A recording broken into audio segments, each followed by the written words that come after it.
Hello दोस्तों, कैसे आप लोग? उम्मीद करते अच्छे होंगे। देखिए, बिहार एसएससी इंटर लेवल के लिए प्लेटफॉर्म का जो बुक आया हुआ है जीके और जीएस के, जिसमें टोटल 22 सेट दिया हुआ है, जो कि हर एक सेट में 75 प्रश्न दिया हुआ है, जिसमें साइंस के टोटल 25 प्रश्न और जीके के टोटल 50 प्रश्न दिया हुआ है।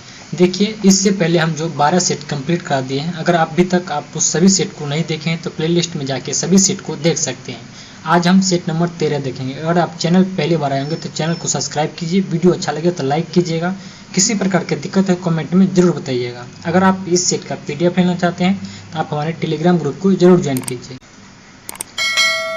पहला प्रश्न है, किस अभिनेत्री को बाड़मेर डॉक्टर अंबेडकर पुरस्कार 2022 से सम्मानित किया गया है? तो इसका आंसर ऑप्शन नंबर डी हो जाएगा, हर्षाली मल्होत्रा को दिया गया। किसे? हर्षाली मल्होत्रा। अगला प्रश्न है, कौन दुनिया भर में अकेले उड़ान भरने वाले सबसे कम उम्र के व्यक्ति बने हैं? तो इसका आंसर ऑप्शन नंबर डी हो जाएगा, मैक रदरफोर्ड। कौन हो जाएगा? मैक रदरफोर्ड हो जाएगा। अगला प्रश्न है, प्रश्न संख्या 3, किस भारतीय को राष्ट्रमंडल संसदीय संघ को कोषाध्यक्ष चुना गया है? तो इसका आंसर हो जाएगा option number A, Anurag Sharma को चुना गया। किसे? अनुराग शर्मा। अगला है, मंगोलिया देश निम्नलिखित में से किस महाद्वीप में स्थित है? इसका आंसर ऑप्शन नंबर सी हो जाएगा, एशिया महाद्वीप में। किसमें? एशिया महाद्वीप में अवस्थित है मंगोलिया। अगला प्रश्न है, श्याम प्रसाद मुखर्जी बंदरगाह इनमें से किस स्थान पर स्थित है? इसका आंसर ऑप्शन नंबर ए हो जाएगा, कोलकाता में अवस्थित है। कहाँ पे? कोलकाता। अगला प्रश्न है, डैश सीमा विश्व की 5वीं सबसे बड़ी सीमा है? इसका आंसर हो जाएगा ऑप्शन नंबर बी, भारत और बांग्लादेश का। किसका? भारत और बांग्लादेश के बीच। अगला प्रश्न है 7 नंबर, वन्य जैव विविधता संस्थान IFB डैश में स्थित है? इसका आंसर ऑप्शन नंबर सी हो जाएगा, हैदराबाद में। कहाँ स्थित है? हैदराबाद। अगला है, निम्नलिखित में से कौन सा प्रक्षेपात्र स्थल से वायु वाला प्रक्षेपात्र है? इसका आंसर ऑप्शन नंबर सी हो जाएगा, आकाश। क्या हो जाएगा? आकाश हो जाएंगे। अगला प्रश्न है 9 नंबर, भारत के निम्नलिखित भूतपूर्व प्रधानमंत्रियों में से किन्हें भारत रत्न पुरस्कार मिला है? पहला है जवाहरलाल नेहरू, दूसरा है लाल बहादुर शास्त्री, तीसरा है इंदिरा गांधी, चौथा है राजीव गांधी। इसका आंसर हो जाएगा आपको ऑप्शन नंबर डी, इनमें चारों को दिया गया है प्रधानमंत्री को रत्न पुरस्कार, भारत रत्न पुरस्कार से सम्मानित किया गया है। अगला है, विश्व खाद्य की गुणवत्ता वहन तथा उपलब्धता में वृद्धि को प्रोत्साहित करने के लिए निम्नलिखित में से किस एक के द्वारा खाद्य पुरस्कार की स्थापना की गई है? इसका आंसर ऑप्शन नंबर सी हो जाएगा, प्रोफेसर नॉर्मन बोरलॉग को दिया गया है। अगला प्रश्न देखते हैं, प्रश्न संख्या 11, Gandhi the year that change the world पुस्तक के लेखक कौन है? इसका आंसर ऑप्शन नंबर डी हो जाएगा, रामचंद्र गुहा को। कौन हो जाएगा? रामचंद्र गुहा हो जाएगा।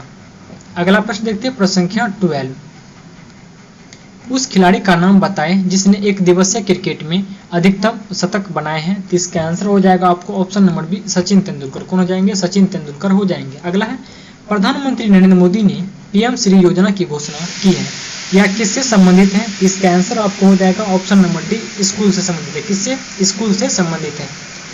अगला प्रश्न है 14 नंबर, किस राज्य सरकार ने मुख्यमंत्री गोवंश मोबाइल चिकित्सा योजना शुरू करने की घोषणा की है? ये हो जाएगा आपको छत्तीसगढ़ राज्य ने। किसने? छत्तीसगढ़। अगला है, राष्ट्रपति द्रौपदी मुर्मू ने प्रधानमंत्री टीबी मुक्त भारत अभियान शुरुआत की है, इसका उद्देश्य किस वर्ष तक भारत के क्षय रोग से समाप्त करना है? ये हो जाएगा आपको 2025 तक का लक्ष्य है क्षय रोग को समाप्त करने का। अगला प्रश्न है, निम्नलिखित में से वह दुर्ग कौन सा है जिसे दक्कन की कुंजी माना जाता था? ये हो जाएगा आपको असीरगढ़ का दुर्ग। कौन सा? असीरगढ़। अगला है, निम्नलिखित में से किसे सर्वश्रेष्ठ स्तूप मानते हैं? ये हो जाएगा आपको सांची के स्तूप को सर्वश्रेष्ठ स्तूप मानते हैं। अगला प्रश्न है 18 नंबर, जातक कथा संबंधित है किससे? ये हो जाएगा आपको गौतम बुद्ध से। किससे? गौतम बुद्ध। अगला प्रश्न, दारा सिकोह ने फारसी भाषा में उपनिषद को किस शीर्षक से अनुवाद किया था? ये हो जाएगा आपको सिर-ए-अकबर के नाम से। किसे? सिर-ए-अकबर। अगला प्रश्न है प्रश्न संख्या 20 नंबर, सूची फर्स्ट में देखिए संगीतकार का नाम है, सूची सेकेंड में वाद्ययंत्र से संबंधित, कौन सा संगीतकार कौन से वाद्ययंत्र बजाते हैं इससे संबंधित है। पहला है देखिए पन्ना लाल कोश, ये क्या बजाते हैं? ये जो है आपको बजाते हैं बांसुरी। क्या बजाते हैं? बांसुरी बजाते हैं। अगला है देखिए पालधर रघु, ये क्या बजाते हैं? ये मृदंग बजाते हैं। उसके बाद है लतीफ भाई, ये क्या बजाते हैं? तबला बजाते हैं। उसके बाद देखिए S बालचंद, ये क्या बजाते हैं? बीना। तो इसका आंसर ऑप्शन नंबर डी हो जाएगा, 4, 3, 2, 1 हो जाएंगे। अगला प्रश्न देखते हैं, प्रश्न संख्या 21, विश्व धरोहर स्थलों के संबंध में विषम का पता लगाएं। इसका आंसर हो जाएगा आपको option number A Rashtrapati Bhavan हो जाएगा। अगला है वायुमंडल की किस परत में उल्कापिंडों के जलने की घटनाएं हो सकती हैं? ये हो जाएगा आपको ऑप्शन नंबर सी मध्यमंडल में। कहाँ होता है? मध्यमंडल में होता है। अगला प्रश्न है 23, कौन सी नदी जोग जलप्रपात सर्जित करती है जिसे गुरसप्पा जलप्रपात भी कहा जाता है? इसका आंसर ऑप्शन नंबर डी हो जाएगा शरावती नदी हो जाएगा। अगला है पहाड़ी राज्यों में प्रधानमंत्री आवास योजना ग्रामीण के तहत प्रदान की जाने वाली एकल सहायता राशि कितनी होगी? ये हो जाएगा आपको 1.3 लाख हो जाएगा। कितना हो जाएगा? 1.3 लाख। अगला प्रश्न है IMN अथिष्ट शीर्षक पुस्तक के लेखक कौन है? IMN अथिष्ट शीर्षक पुस्तक के लेखक कौन है? ये हो जाएगा आपको भगत सिंह हो जाएंगे। अगला प्रश्न है मराठी पाक्षिक बहिष्कृत भारत किसने आरंभ किया था? मराठी पाक्षिक बहिष्कृत भारत को किसने आरंभ किया था? ये हो जाएगा आपको डॉक्टर भीमराव अंबेडकर ने आरंभ किया था। अगला प्रश्न है 27 नंबर, किसने लिखा था इस निर्णय से इनकार करना कठिन है कि तथाकथित 1857 का प्रथम राष्ट्रीय स्वतंत्रता संग्राम न तो प्रथम था, न राष्ट्रीय था और न ही स्वतंत्रता संग्राम था। ये बात किसने कहा था? ये कहा था आपको RC मजूमदार ने। किसने कहा था? RC मजूमदार। अगला प्रश्न है प्रश्न संख्या 28, इसी और निम्नलिखित में से कौन सा कथन जो है सुमेलित है? इसका आंसर हो जाएगा आपको ऑप्शन नंबर डी हो जाएगा, यानी कि the servant of India society के कौन हो जाएगा? गोपाल कृष्ण गोखले। ये कथन बिल्कुल सही दिया हुआ। अगला प्रश्न है प्रश्न संख्या 29, व्यापार के लिए भारत आने वाले यूरोपीय लोगों में प्रथम कौन थे? इसका आंसर ऑप्शन नंबर डी हो जाएगा पुर्तगाल हो जाएंगे। अगला प्रश्न है उत्पादन की दृष्टि से भारत की प्रमुख वाद फसल क्या है? इसका आंसर हो जाएगा ऑप्शन नंबर सी चावल हो जाएंगे। अगला प्रश्न है प्रश्न संख्या 31, 1919 के अधिनियम की प्रस्तावना में निम्न बातों थी क्या? इसका आंसर हो जाएगा आपको ऑप्शन नंबर सी, यानी कि ए और बी दोनों सही है। यानी कि प्रशासन में भारतीयों का संकल्प बढ़ाया जाए, स्वशासन की संस्था का विकास किया जाएगा। ये दोनों कथन बिल्कुल सही दिया हुआ है। अगला प्रश्न देखिए प्रश्न संख्या 32, 17 भाषण करना राष्ट्रपति को किस शक्ति से संबंधित है? ये हो जाएगा आपको विधायी शक्ति से। किससे? विधायी शक्ति। अगला है निम्न में से कौन अभिलेख न्यायालय है? इसका आंसर हो जाएगा आपको ऑप्शन नंबर डी, ए और बी दोनों, यानी सर्वोच्च न्यायालय और उच्च न्यायालय दोनों हो जाएगा अभिलेख न्यायालय। अगला प्रश्न है भारत और चीन के बीच भारत चीन युद्ध कब शुरू हुआ था? इसका आंसर ऑप्शन नंबर डी हो जाएगा अक्टूबर 1962 में। अगला है कारगिल युद्ध के दौरान भारत के प्रधानमंत्री कौन थे? इसका आंसर ऑप्शन नंबर डी हो जाएगा अटल बिहारी वाजपेयी हो जाएंगे। अगला प्रश्न है 36 नंबर, ईरान की मुद्रा क्या है? ये हो जाएगा आपको रियाल। ईरान की मुद्रा क्या है? रियाल है। विश्व के कितने देशों की मुद्रा को मुद्रा चिन्ह संबंधी रूप में दिया गया है? इसका आंसर ऑप्शन नंबर डी हो जाएगा 5। कितना? 5। अगला प्रश्न है प्रश्न संख्या 38, निम्नलिखित को सुमेलित कौन सा बोल रहा नहीं है? एक तरफ पे देखिए शास्त्रीय भाषा, दूसरा है मान्यता प्राप्त वर्ष, यानी कौन सा भाषा को कौन सा वर्ष में प्राप्त हुआ है, उससे बोल रहा है कौन सा गलत कथन चूज करने के लिए। देखिए कन्नड़ को कब मिला है? 2008 में, सही है। मलयालम को कब मिला है? 2013, ये भी सही है। उड़ीसा को कब मिला? 2014 में, सही है। संस्कृत को 2004, ये कथन बिल्कुल गलत है। अगला प्रश्न है 39, निम्नलिखित कार्यों में से कौन सा कार्य स्थानीय स्वशासन से संबंधित नहीं है? इसका आंसर ऑप्शन नंबर डी हो जाएगा लोक व्यवस्था का अनुच्छरण।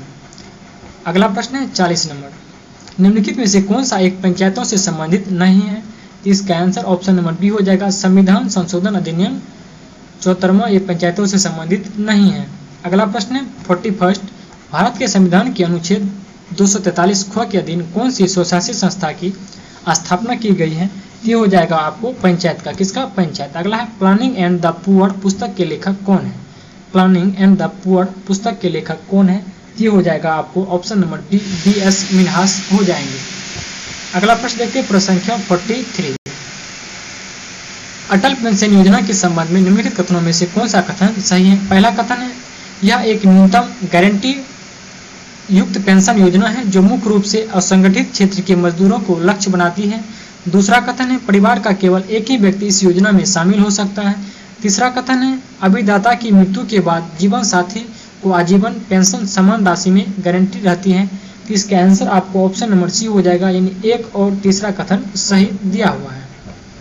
अगला प्रश्न है 44, आधार कार्ड से मतदाता पहचान पत्र जोड़ने के लिए कौन सा फॉर्म नंबर का उपयोग किया जाता है? इसका आंसर ऑप्शन नंबर डी हो जाएगा, फॉर्म संख्या 6B का प्रयोग किया जाता है। अगला है राष्ट्रीय जलमार्ग 2 इनमें से किन दो स्थानों को जोड़ती है? ये हो जाएगा आपको सदिया और दुबरी को जोड़ती है राष्ट्रीय राजमार्ग संख्या 2। अगला है गवर्नर जनरल लॉर्ड डलहौजी ने किस साम्राज्य को चेरी नाम दिया था? इसका आंसर ऑप्शन नंबर ए हो जाएगा, अवध राज ने। किसने दिया था? अवध राज। अगला प्रश्न है प्रश्न संख्या 47, निम्नलिखित में से कौन सा कथन गलत है? इसका आंसर ऑप्शन नंबर डी हो जाएगा, रेड क्लिफ लाइन भारत और चीन के बीच ये कथन बिल्कुल गलत है, जबकि रेड क्लिफ लाइन भारत और पाकिस्तान के बीच दिया हुआ है। अगला है निम्नलिखित में से किस राज्य की भूमि सीमा नेपाल से जुड़ी हुई नहीं है? इसका आंसर ऑप्शन नंबर सी हो जाएगा, झारखंड का सीमा जो है नेपाल से नहीं जुड़ता है। अगला है आवृत्ति के आधार पर भारत में मुक्त भूकंप संभावित क्षेत्र स्थित है कहाँ पे? ये हो जाएगा आपको हिमालय और कच्छ के क्षेत्र में। कहाँ पे? हिमालय और कच्छ के क्षेत्र में। पटना उच्च न्यायालय की स्थापना कब हुई थी? पटना उच्च न्यायालय जो है इसकी स्थापना 1916 ईस्वी में हुआ था। अगला है 25 डिग्री सेल्सियस के भिन्न माध्यम में ध्वनि की चाल के बारे में निम्नलिखित में से कौन सा कथन सही या गलत दिया हुआ है? देखिए दो कथन है। पहला है ऑक्सीजन गैस में ध्वनि की चाल 316 मीटर पर सेकेंड होता है। दूसरा कथन है आशुद्ध जल में ध्वनि की चाल 1498 मीटर पर सेकेंड होता है। इसका देखिए आंसर हो जाएगा आपको ऑप्शन नंबर सी, दोनों का दोनों कथन बिल्कुल सही दिया हुआ है। अगला प्रश्न देखिए प्रश्न संख्या 52, कोलाइडी विलयनों में टिंडल प्रभाव होता है किसके कारण? इसका आंसर ऑप्शन नंबर सी हो जाएगा, प्रकाश के प्रकीर्णन के कारण से होता है। अगला प्रश्न है प्रश्न संख्या 53, गोल कृमि इनमें से कौन सा तंत्र मौजूद नहीं होता है गोल कृमि में? तो इसका आंसर हो जाएगा आपको ऑप्शन नंबर डी, यानी कि श्वसन तंत्र जो है गोल कृमि में नहीं होता है। अगला प्रश्न है 54, जियो का पूर्ण रूप क्या है? इसका आंसर हो जाएगा आपको option number B, geostationary earth orbit हो जाएगा। अगला प्रश्न है दोपहर के समय सूर्य श्वेत प्रतीत होते हैं क्योंकि तब जो है क्या होता है, तब प्रकाश का न्यूनतम प्रकीर्णन हो पाता है, इसी कारण से सूर्य श्वेत दिखाई पड़ता है। अगला प्रश्न है 56, द्रव्यमान के आधार पर अमोनिया में नाइट्रोजन और हाइड्रोजन का अनुपात कितना होता है? ये आपको हो जाएगा 14:3 हो जाएगा। कितना? 14:3 हो जाएगा। अगला है व्यावसायिक तौर पर अमोनिया बनाई जाती है किसके द्वारा? इसका आंसर हो जाएगा आपको ऑप्शन नंबर डी, हेबर विधि से बनाया जाता है अमोनिया। अगला प्रश्न है देखिए 58 में देखिए डायग्राम दिया हुआ, इसमें बोल रहा है कितना डिग्री का, यानी देख लीजिए क्या क्वेश्चन में है। चित्र में किसी प्रकाश की किरण माध्यम ए से माध्यम बी में गमन करते दर्शाया गया है। माध्यम ए के सापेक्ष माध्यम बी का अपवर्तनांक कितना होगा? यानी माध्यम ए का सापेक्ष माध्यम बी का अपवर्तनांक कितना होगा? इसका आंसर हो जाएगा आपको ऑप्शन नंबर ए, यानी कि √3/√2 हो जाएंगे। कितना हो जाएगा? √3/√2, यानी ऑप्शन नंबर ए। अगला है पृथ्वी को सूर्य की पराबैंगनी विकिरण से कौन सुरक्षित रखता है? तो इसका आंसर ऑप्शन नंबर बी हो जाएगा, ओजोन परत। कौन रखता है? ओजोन परत। अगला है सोनार एक ऐसा उपकरण है जिसमें डैश वस्तुएं की दूरी की दिशा और गति को मापने के लिए प्रसारक तरंगों का उपयोग किया जाता है। इसका आंसर ऑप्शन नंबर डी हो जाएगा, पानी के अंदर। किसके? पानी के अंदर ज्ञात किया जाता है। अगला है 61 नंबर, यदि एक आनुवांशिक रोग लक्षणिक प्ररूपी समान किंतु वाहक मादा से कुछ नर संतति से हस्तांतरित होता है तो कौन सा रोग होगा? इसका आंसर हो जाएगा आपको ऑप्शन नंबर डी, यानी कि लिंग संलग्न और प्रभावी हो जाएंगे। अगला इनमें से कौन सा निष्क्रिय गैस रेडियोधर्मी प्रकृति की है? इसका आंसर ऑप्शन नंबर ए हो जाएगा, रेडोन हो जाएंगे। कौन सा गैस? रेडोन गैस हो जाएगा। अगला है 63, एंटीबायोटिक के बारे में इनमें से कौन सा कथन सही नहीं है? इसका आंसर ऑप्शन नंबर सी हो जाएगा, एंटीबायोटिक्स के दुष्प्रभावों में चेचक, फाइलेरिया और डिप्थीरिया शामिल हो सकते हैं, तो ये आंसर इसका गलत हो जाएगा। अगला प्रश्न है कार्ल लिनियस को किस रूप में जाना जाता है? इसका आंसर ऑप्शन नंबर डी हो जाएगा, फादर ऑफ टैक्सोनॉमी के रूप में जाना जाता है। अगला है अणुओं की गतिज ऊर्जा बढ़ता हुआ क्रम कौन सा है? इसका आंसर हो जाएगा आपको ऑप्शन नंबर ए हो जाएगा, सबसे बेसी किसमें है? अणुओं की गतिज ऊर्जा गैस में है, उससे कम द्रव में है, सबसे कम ठोस में है, तो इसका आंसर ऑप्शन नंबर ए हो जाएगा। अगला प्रश्न है 66 नंबर, घरेलू विद्युत उपकरणों में प्रयुक्त सुरक्षा फ्यूज तार उस धातु से बनी होती हैं जिसका क्या होता है? इसका आंसर ऑप्शन नंबर बी हो जाएगा, जिसका गलनांक बहुत ही कम होता है ताकि ज्यादा वोल्टेज आने से तुरंत गल जाए, ताकि शॉर्ट सर्किट से बच जाए पूरा का पूरा फेज। अगला है निम्नलिखित में से किस अम्ल के एकत्रित होने से मांसपेशी में थकान होता है? इसका आंसर ऑप्शन नंबर बी हो जाएगा लैक्टिक अम्ल के कारण। अगला है निम्नलिखित में से कौन सा उत्तक जड़ों से जल तक खनिज पदार्थों का परिसंचरण करता है। तो इसका आंसर ऑप्शन नंबर सी हो जाएगा। जाइलम का काम क्या है, जलों का संवहन कराना। अगला प्रश्न है दमा मानव शरीर में डैश का विकार है। इसके आंसर ऑप्शन नंबर बी हो जाएगा श्वसन तंत्र का। अगला निम्नलिखित में से कौन सा वर्ग आहार श्रृंखला का संगठक नहीं है। पहला कथन में है घास, शेर, खरगोश, भेड़िया। दूसरा है पलवक, मानव, मछली, टिड्डा। तीसरा कथन में भेड़िया, घास, सांप, बाघ। चौथा कथन मेढक, सांप, चील, घास और टिड्डा। इसका देखिए आंसर आपको ऑप्शन नंबर सी हो जाएगा, यानी कि 2 और 3 कथन सही है, यानी कि पल्लवक, मानव, मछली, टिड्डा और भेड़िया, घास, सांप, बाघ, ये दोनों का दोनों कथन बिल्कुल सही दिया हुआ है। अगला प्रश्न 71 निम्नलिखित में से कौन सा प्रकाश के अपवर्तन का उदाहरण नहीं है। तो इसका आंसर ऑप्शन नंबर डी हो जाएगा अस्त होते सूर्य का रंग लाल होना, ये प्रकाश के अपवर्तन का उदाहरण नहीं है। अगला प्रश्न 72 इनमें से कौन सा गैस सोडा वाटर जैसे वातित पेयों में विलय के रूप में शामिल होते हैं। इसका आंसर ऑप्शन नंबर बी हो जाएगा कार्बन डाइऑक्साइड। अगला प्रश्न लाइकोपेडियम ट्रिक्योफाइटा किस उपसंघ का सदस्य है। इसका आंसर ऑप्शन नंबर सी हो जाएगा लाइकोपिस्टा। कौन सा, लाइकोपिस्टा। अगला प्रश्न है प्रश्न संख्या 74 किसी अयस्क के प्रद्रवण का उद्देश्य क्या है। इसका आंसर ऑप्शन नंबर ए हो जाएगा अपकृत करना। क्या हो जाएगा, अपकृत करना हो जाएंगे। आज की वीडियो का लास्ट प्रश्न है मॉनिटर की स्क्रीन पर दिखाई देने वाले पिक्सल को किस नाम से जाना जाता है। इसका आंसर ऑप्शन नंबर डी हो जाएगा रेजोल्यूशन। क्या हो जाएगा, रेजोल्यूशन हो जाएंगे। देखिए अगर वीडियो पसंद आएंगे तो प्लीज़ आप लोग सब्सक्राइब चैनल कीजिएगा और वीडियो को लाइक कीजिएगा। मिलते हैं अगले वीडियो में, तब तक के लिए।